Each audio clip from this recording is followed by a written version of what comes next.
What is going on, everybody? We are back with another CCW review. I'm Nick. I am Joe.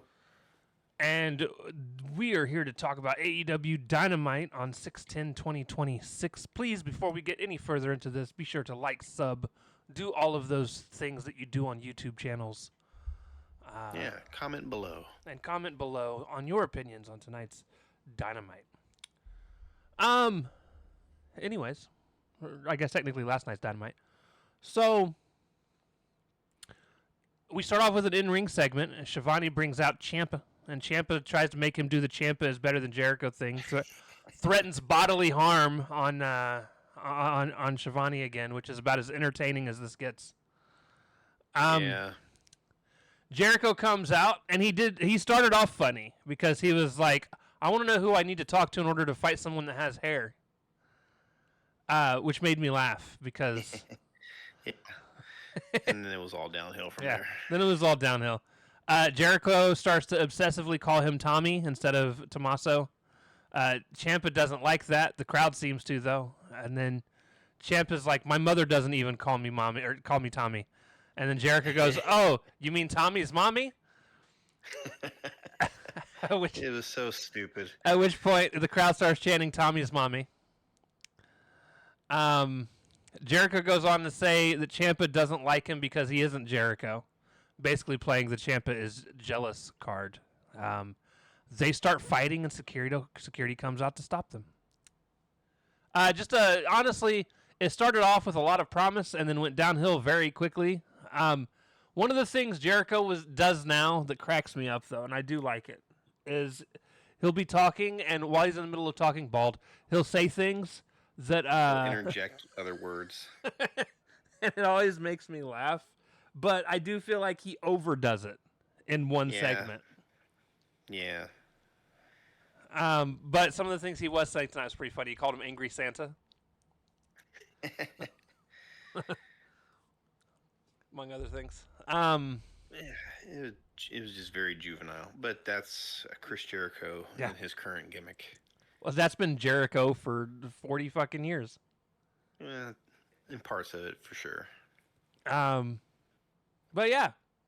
So that was that. And then backstage, Kevin Knight and Don Callis are approached by Renee. We got a lot of Kevin Knight tonight. We got way too much Kevin Knight tonight. She asks about Kevin wanting a title shot. And as I go through to explain things, Andrade walks up and he tells Don, he's like, hey, I want the world title, and you're over here helping this new guy do things. Like, where's my title shot? And he's like, are you with Kevin or are you with me? And then Kevin Knight steps up and he's like, I'm going to show you how it's done, and then walked off. And I was like, all right, let's see how this goes.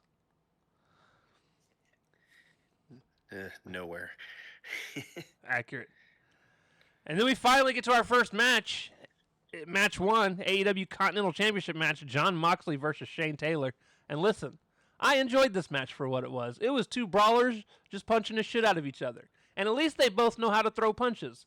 So, I don't have too many complaints. I mean, it is what it is. It is what it was going to be. It was fine. It was a Moxley match. Yeah. Now, there are other brawlers. Though. Uh-huh. I said post-match, though. Ugh. Listen, if Fat Stoke was on his own, I'd like him a lot more. You don't like the STP? No, I don't. So, the way the match ends, early on, Taylor tosses Mox over the timekeeper, into the timekeeper area, proceeding to then give him a Uranagi through the table, which was pretty cool. But the way the match ends, Taylor kicks off an ankle lock that Mox has locked in. And as he's in the process of rolling over to stand up, because his roly-poly ass takes so long to stand up, Mox had enough time to hit a stomp and then puts Taylor in a bulldog choke, and Taylor taps out. Post-match, and honestly, initially the post-match was fine. STP attacks Mox, and I was like, I expected that. But then all of a sudden, like you would think that like Mox would have his team with him there because he knows that some bullshit's going down, right? Because like you know some Well, bullshit's you gonna at go least down. know the potential. You at least know the potential of it is there. Right. No, the only two people he has to back his ass up against a Marina Falcon and squad Garcia. is Daniel Garcia. Yeah, like where the fuck was Pac? He had a match later. Like he should have been out there. Like Yeah, where the hell was Claudio? what's Nobody. Claudio doing? Why does all of a sudden fucking Ospreay have the night off? Like Yeah. Yuta has an excuse. He got beat up last week, so maybe he was out because of that. But right. Well, the rest of them, where were y'all? no one cares about that Looney Tune ass character, anyways. He looks like the dog that's in all those Bugs Bunny episodes. Was it Bugs? Which? Looney Tunes. Uh-oh. Hairy dog. Oh, Sam Sheepdog. Yeah, the sheepdog, like Yeah. the coyote and the sheepdog. Yeah. Well, he doesn't look like that anymore, but he did for a while. He doesn't have hair anymore. But yeah, like I said, the match I enjoyed. The post match, it's just them getting jumped by STP. Oh, dude, Shane Taylor was laying into Mox with them fucking belt slaps, dude. And listen, Yeah. that ain't even the thing that gets laid in the most on tonight's show. That's about to happen, and we'll get to that. But yeah, them were some good belt shots. I give him props. Yeah. He was putting it in there. So what I was talking about, so in ring segment, Don Callis is in the ring, or comes out. He wasn't in the ring. He comes out, introduces Kevin Knight. Kevin Knight comes out, and Kevin's like, everyone's upset with me when everyone should be upset with Darby, who let us all down. He was like, y'all also could be mad at Mike Bailey for breaking up Jet Speed. Everybody's a villain. And he was like, but you know what? What I want is a title shot. And he calls out MJF's music. And listen. Darby Allin's music hits. He comes in from behind. And I don't think I've ever seen a man be hit so hard with a fucking skateboard in my life, dude. I don't. Darby laid that fucking shot in.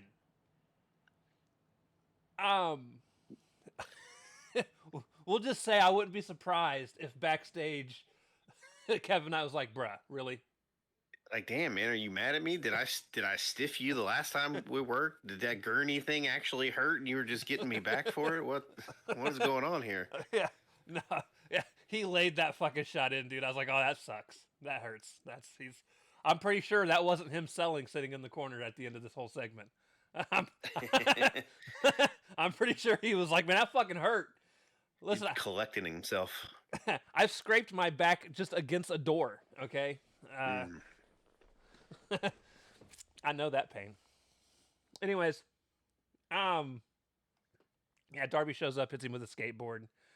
He then grabs a mic, and he's like, I hope New York was worth it, bitch. And at that point, the rest of the Don Callis family came in and chased him off. Oh, he got out of there quick. Yeah, he did. Backstage, Mark Briscoe was talking with Tony Khan about something and makes his way to the ring. We'll find out about that soon. I groaned at that so much. Match 2. Promoters, stay off TV. Listen, you say that, but Vince was the whole reason shit popped off. He's the one exception.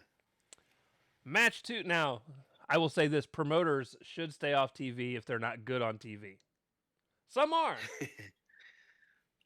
Yes. Tony's like not. Vince was good.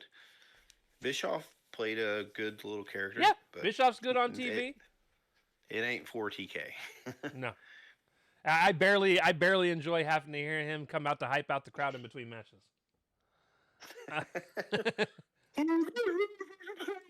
Stuff. Indianapolis is one of the best wrestling towns in America. Thanks for telling us the same thing you've told every town you go to. I appreciate you. I grew up in Illinois. That's close to here.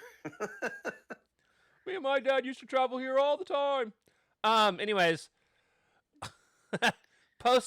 we get to the match. Mark Britt, listen, we've been to AEW shows, guys. That is literally some of the stuff that we just saw from the last show that was here. Post match, we didn't get to the main match. Mark Briscoe versus Pac. This was the first match that I didn't get to pay too much attention to. It's only the second match of the night. But I had started working and I'd realized that I was running behind on work, and so I was like really trying to focus on trying to get to a point where I'd even be ready to record tonight. It's busy month at my work, and it means I'm doing a little bit more on during the night. But from what I saw, there were it was a pretty decent TV match.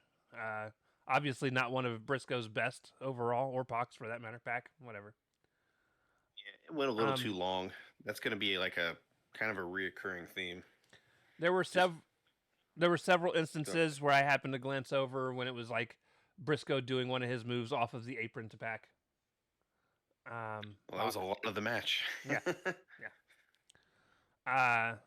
But yeah, post match though, he gets a mic, and he's like, "I got a direct path to the title." He's like, "Why don't you come on out here, MJF, and let's talk about it?" MJF's music plays, and for the first time ever, we've got an extremely weird commercial break that I've never seen a commercial break in AEW pop off in the middle of a segment like that before. So yes, I was very confused. A little weird. Yeah. Yeah. Apparently MJF was in the bathroom. I don't know. So I'm gonna need a minute. But we get back from the commercial break and Max is in the crowd, and Max is like, "Nah, you having a shot at the world title. If you were to win the world championship, it'd be a liability for the company. You're not getting this title shot." And he's like, I don't remember what else he said exactly, but he did pay the swirl to attack Mark from behind, which he's talking about. He's got money. He doesn't need friends. He's got money. So it's like he paid off the swirl. There are way more people that I feel like he could have paid off to do this. But he picked like the worst trio in AEW. Especially if you just walk around with briefcases full of money. Yeah, that'll come up later. Yeah. Mark fights back, but they eventually, numbers game does the numbers game thing. Eventually, the conglomeration come out. Ishii looks like he can barely walk nowadays. He is about 60 years old. That's true. That's true. Those Japanese people fucking go full force until their knees give out, and just look at Tanahashi. Literally, yeah. Briscoe said that it's already official. It's going to be a 6-on-6 match in the steel cage. This is what he was talking to Tony Khan about. It's going at Forbidden Door. Briscoe's going to pick 6 people or 5 others, and Max needs to pick 5 others. And basically, if Briscoe wins, if Briscoe's team wins, he gets a title shot. Now, there's a way I wish this was going to go, but we'll get there when I get there. We got to get to the other portion of this for me to put the full story together. How are we getting 12 fucking people in a cage match? Listen, I don't. That's only know. one ring. It's one ring. Maybe they'll actually make it 2 rings. We don't know.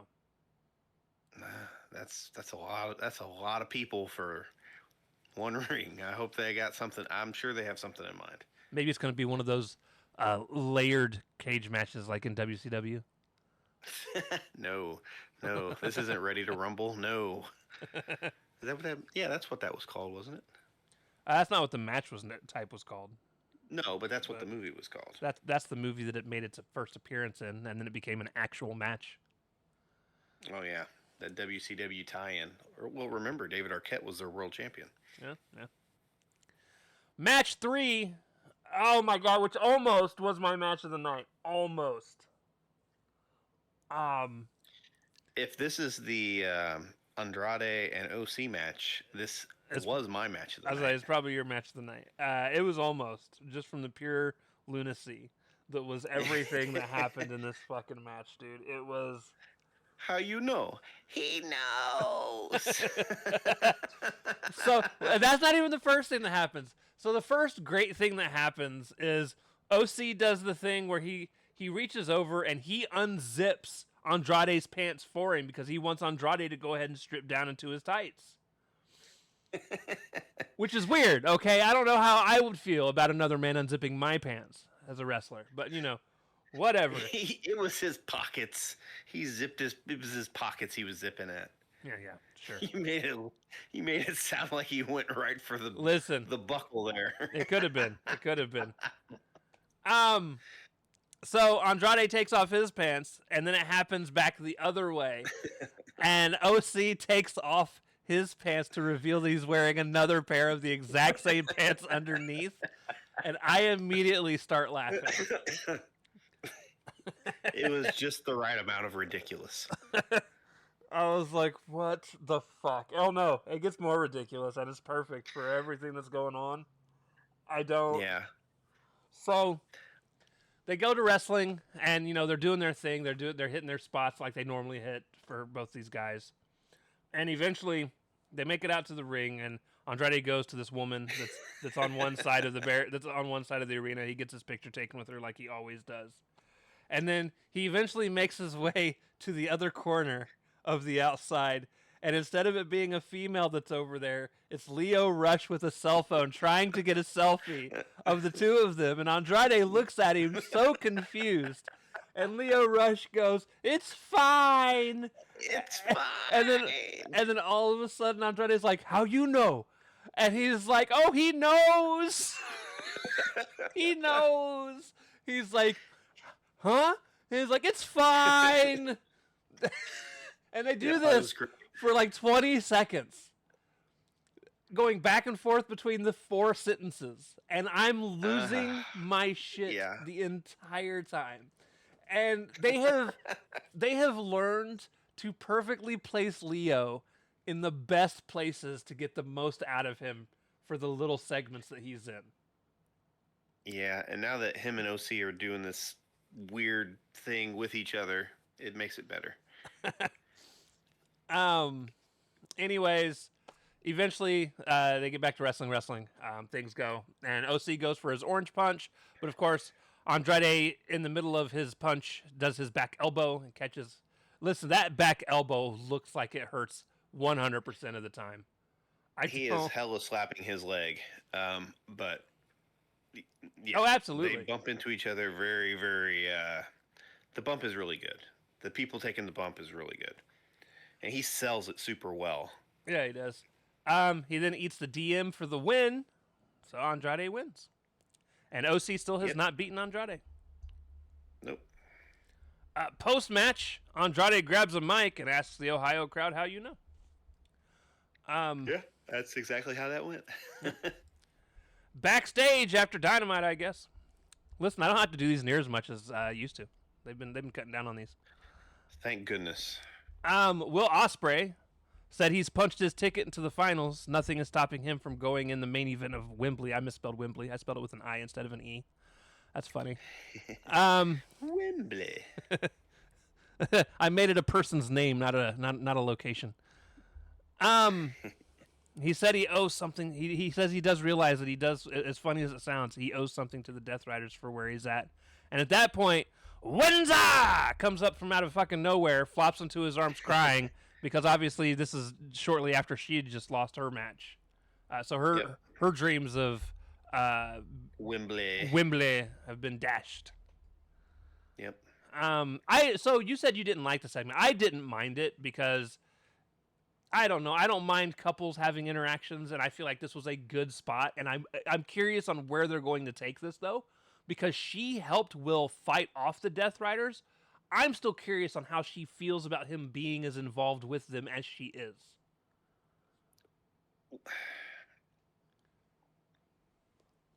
But this is the same person who was booked to have a match after he was allegedly, given all those pile drivers and stretchered out, and then she had her match next. But they're not thinking about any of that. No, and they should, because it's just whatever fits this week. Yeah. One of my big problems with AEW is they are really good at telling stories for pay-per-views, but their week-to-week storytelling is terrible. Yep.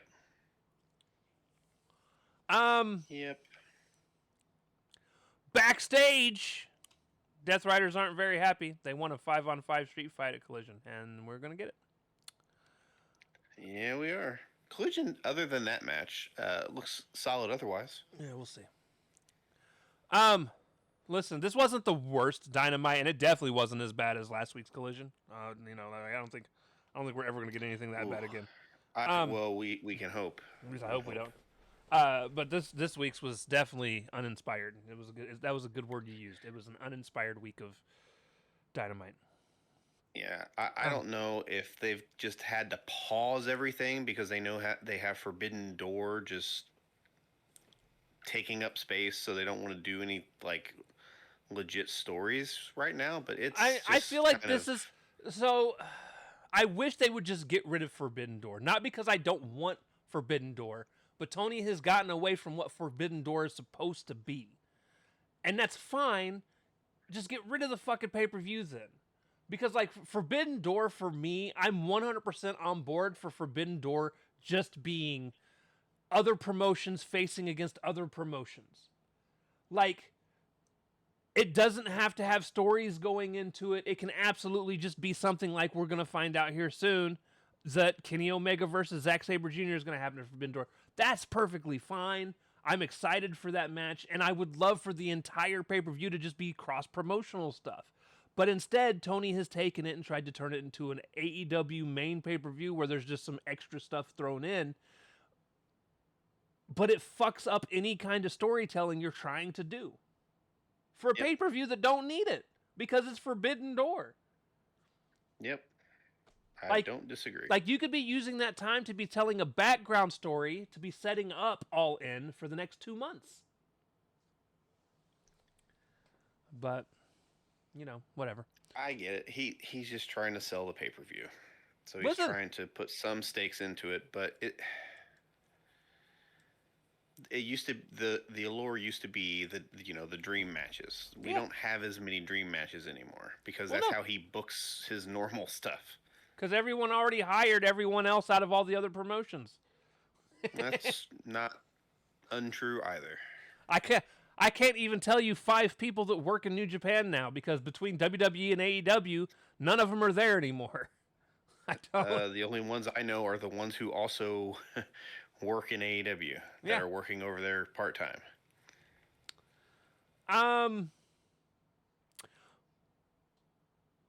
Okay, match 4, Owen Hart women's quarterfinal. A very weird setup. So... Sari, who we had been talking about was going to miss time, they never completely counted her out, I guess, until the last second. Even though she had already said she was going to be out for a few months on Twitter. So apparently she was being honest and just in general that she was going to be out for a few months. But I'm guessing AEW was holding out hope that maybe she would be able to make it into this match. She did not, obviously. So instead, we got Sky Blue versus Maya World, and they talked about Maya World had just lost her brother, who got her into wrestling.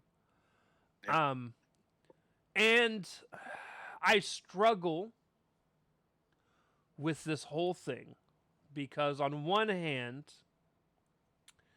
we know neither of these women are making it to the finals. So I don't really care who wins, but I do feel like Maya was put in this place specifically to get the win for a feel-good story. And I'm just not the feel-good story kind of guy. I would have rather... Honestly, it just affirms to the audience, if the audience is thinking at all, that these two women are just interchangeable. Yeah.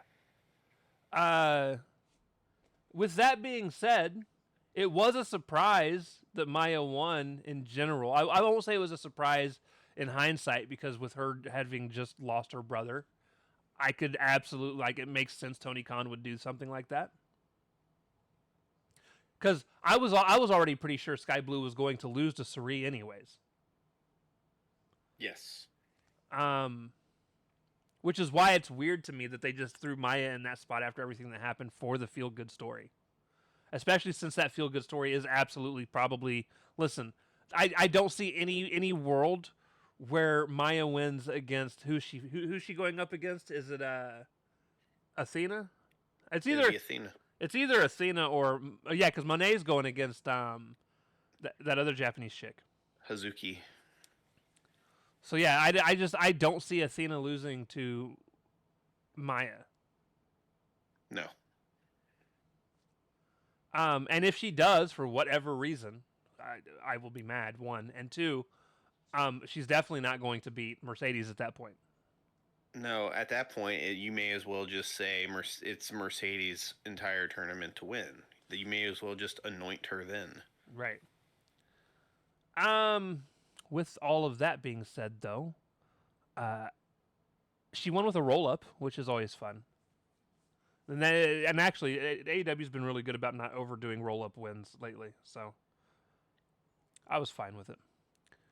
Yeah, it was fine. And These the match, two ladies tried really hard. It wasn't a bad match. The match wasn't bad. It was just a match I didn't care too much for. It was just spot, stand, pause, wait for a new spot, go into spot, and then just like that sequence, like over. Yeah. That's when we find out about the Kenny Omega Zack Sabre thing, and then backstage. Okay, here's where we can have a full-blown conversation. So MJF approaches the Don Callis family, and he's looking for 5 of Don Callis. I do this at least once a week. It's like every. There is a lot of Don Callis on these shows though, so I understand why that slips out sometimes. That's like 2 weeks in a row now. Yes. Don Callis family's top guys. Callis doesn't want to do it, but he's given a lot of money. And Kevin Knight says that's where the briefcase of money from earlier comes in, folks. Kevin Knight says he's willing to do it, but only if he gets a shot afterwards. And MJF says he'll do it, but when Kevin Knight loses, he doesn't get another shot. And Andrade is, of course, annoyed because he wants his title shot. Now, all of this aside, if you want some intriguing storytelling that I think they absolutely could have done with this whole section. So, I think it would have been funny for, instead of him going to the Don Callis family first, him going around and trying to bribe other people into joining him and nobody being willing to do it because nobody likes him, right? So finally, he comes to the Don Callis family, and he supplies Don Callis, who's the one person that's willing to give up 5 of his guys for a pay-per-view for the right price, because Don Callis absolutely can be bought.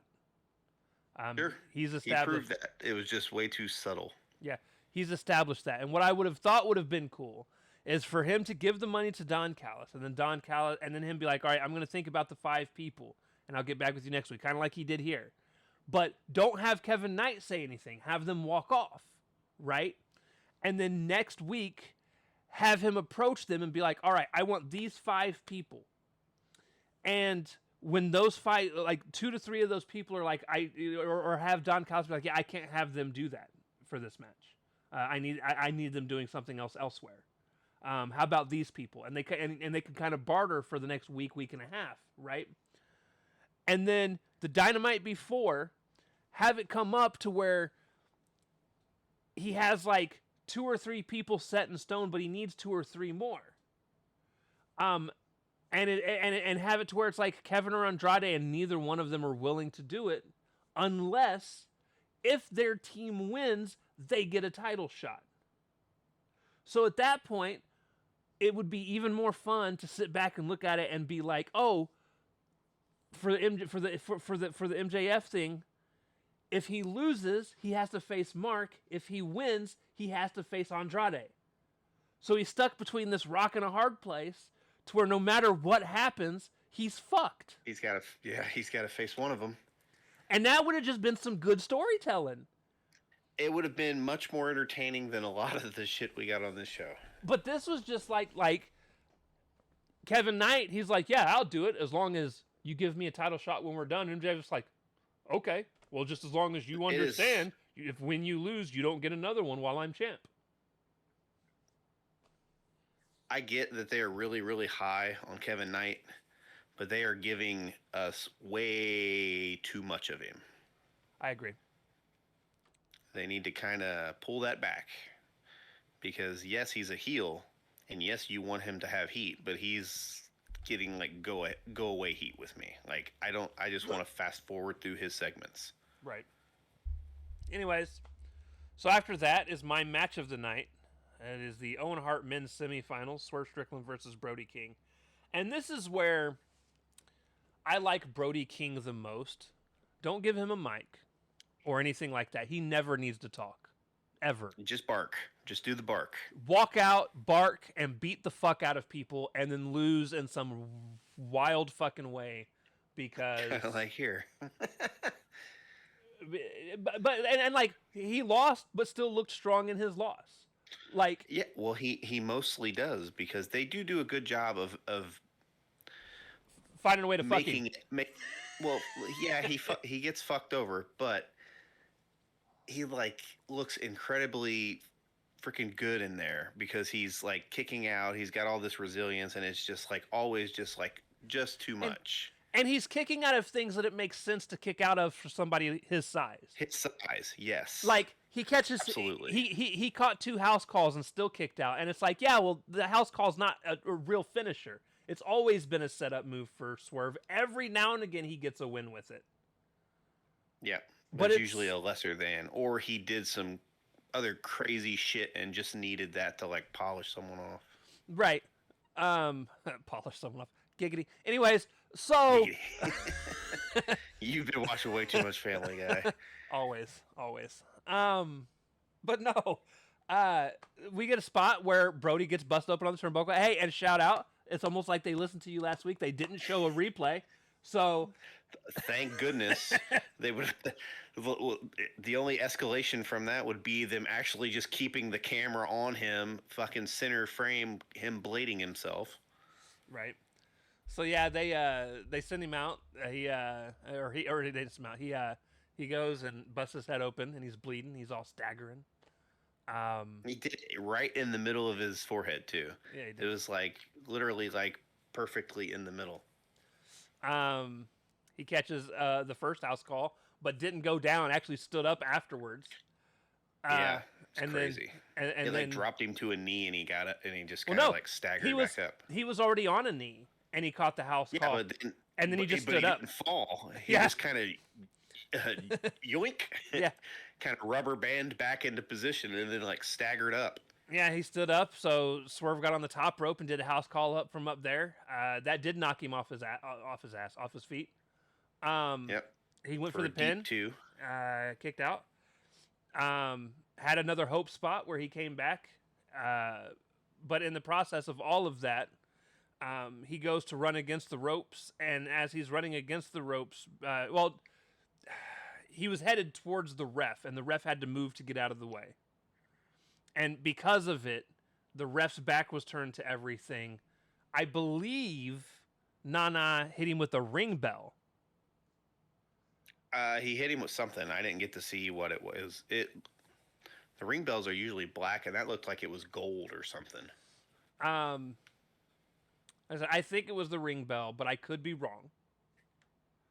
But it was heavy, I whatever thought it was. like his crown, the little like crown thing he wears on his head or something. No, I didn't see any gold. I saw dark brown and black. That's why I thought it was a ring bell. But regardless, he caught it and fell into a what the fuck is the name of that move again? Vertebreaker. Vertebreaker. Did I write that down? I did write that down. Okay, I lost track of where I was in my notes. He hit the Vertebreaker. Swerve gets the win. And this is one of those things where this is the third time these two have wrestled. And the second time they wrestled sucked. Yeah, this was much better than that one. This one still wasn't as good as their very first match, but I still thought this match was pretty good. Obviously, if I thought it was my match of the night. It's still obviously not like a pay-per-view worthy match. And that's probably where the second match was fucked because it was on a pay-per-view and it still didn't feel like a pay-per-view worthy match. No, it was slow and plodding and not like this. Like neither of these two dudes are necessarily slow guys, and they're like, "Hey, we're gonna have the baddest man on the planet match, and it's just gonna suck." But yeah, this one was far better. Obviously, we all knew Swerve was gonna win because to the surprise of no one, the finals are going to be Swerve versus Ospreay, as we all said it was going to be. If it ends up being Athena and Monet, that's who I would have predicted for the other one as well. Yeah. Well, not from the very beginning because we didn't know who all was going to be who. No, but had we? And so here's something I got to thinking about. Do we really think? I don't know if we talked about this. So you remember when it was going to be Willow in the tournament? Do you think that Monet said that she was ready to come back? Do you think there's a possibility that Willow's not actually injured, and Tony asked her if she would be willing to pretend to be injured so that they could make Monet a wild card to bring her back? That is spicy. I say that because I feel like everything just kind of fit too perfectly.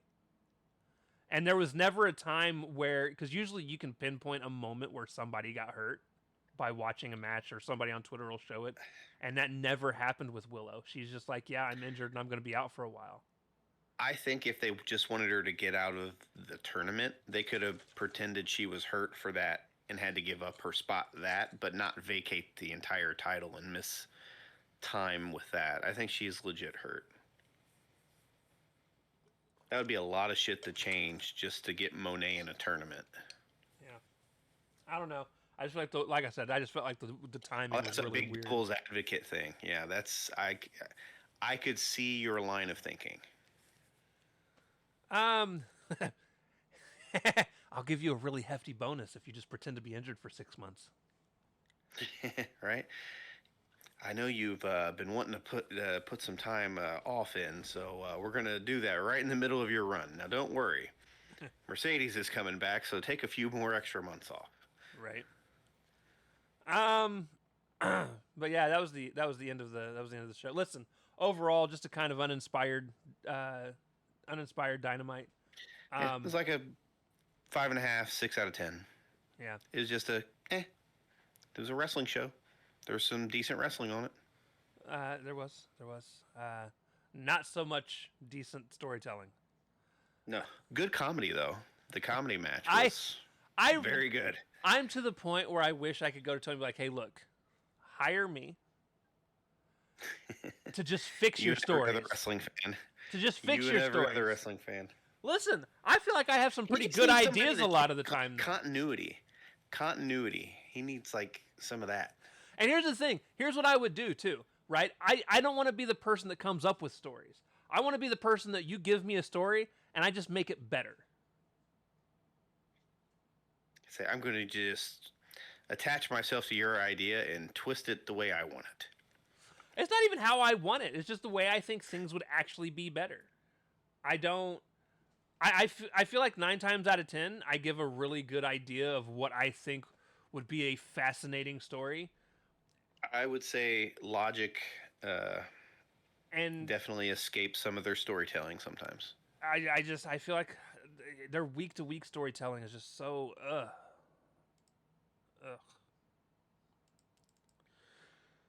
Anyways, sure is. So obviously we have Collision Saturday. It's going to be the other half of their summer blockbuster event. Yeah, we got a Bucks versus the Dogs. We've got Kenny's fighting somebody. Is he? Yeah. We got the 5-on-5 match. Yeah, not so excited about that, but You know who hasn't been on AEW TV in a few weeks? Other than FTR, which we talked about last time. Yeah. The Rascals. You're right. They had that big multi-person match versus the Death Riders, right? It was like them and the Bucks versus a mixture of the Dogs, Death Riders. Oh, the Dogs and the Death Riders. Yeah, we ain't seen them since. Yeah. And FTR, because it was like I think it was like a 5-on-5 match, and it was, if I remember correctly, it was like 2 of the Death Riders, 2 of the Dogs, it was FTR, the Dogs, and like 1 of the Death Riders. Right, because then on the other side, it was Cope and Christian, the Young Bucks, Well, I think it was the Rascals and someone else. I don't remember. Listen, they've had like 12 of the same matches, just with different mixtures of people, and I'm probably combining all of them together in some weird fucking way. All right, because they all run together for me. All I was saying was the Rascals haven't been on TV in a little bit. FTR hasn't been on TV in a little bit. To be fair, Cope and Christian haven't been on TV for a couple weeks. That's true too. Tag team champions. Yeah, Christian got his arm broke, quote unquote. Oh, legit broke? No, I said quote unquote. There was a. Oh, okay. Listen, if it was, I wouldn't be surprised. The way he jumped on them steel steps onto his arm, that's some scary shit. That spot didn't look great at the time. And he didn't like tap his feet on the steel steps and jump off either. No. He was jumping like a crazy person. I'm hoping that I mean, I'm sure the cast was gimmicked to protect him, but Jesus H. There's only so much trust I have in things. Exactly, because if that goes wrong, there goes your arm.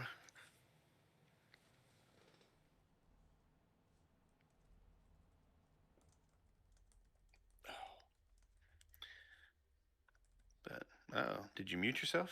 No, I was responding to somebody. They asked from 1 to 10, how would you rate AEW Dynamite? And I'm putting about a 6-ish. Good deal. Anywho, with that being said, we love you guys. Oh, and shout out to AEW who has started putting some of their stuff on Tubi. Oh, really? Good stuff. Yeah, they got their first 3 seasons of Dynamite on Tubi now. So. Oh, nice. Way to watch the beginnings of the TV. Yep. Hopefully they'll. When JR was angry. When is he not? He's old. He's the old bitter man now. Yeah. Isn't he the one that got mad because he didn't understand the whole dinosaur gimmick thing? not. He's always been a big Jack Perry fan. The dinosaur, I've never heard him really comment on, but I just, you could tell like some of the logic stuff didn't click for JR, so JR just kind of struggled with things. Not necessarily his brand of wrestling. Somebody posts on Twitter, how you know? He knows. He knows. It's fine. All right. Anyways, we love you guys. We'll talk to y'all next time. Deuces. Later.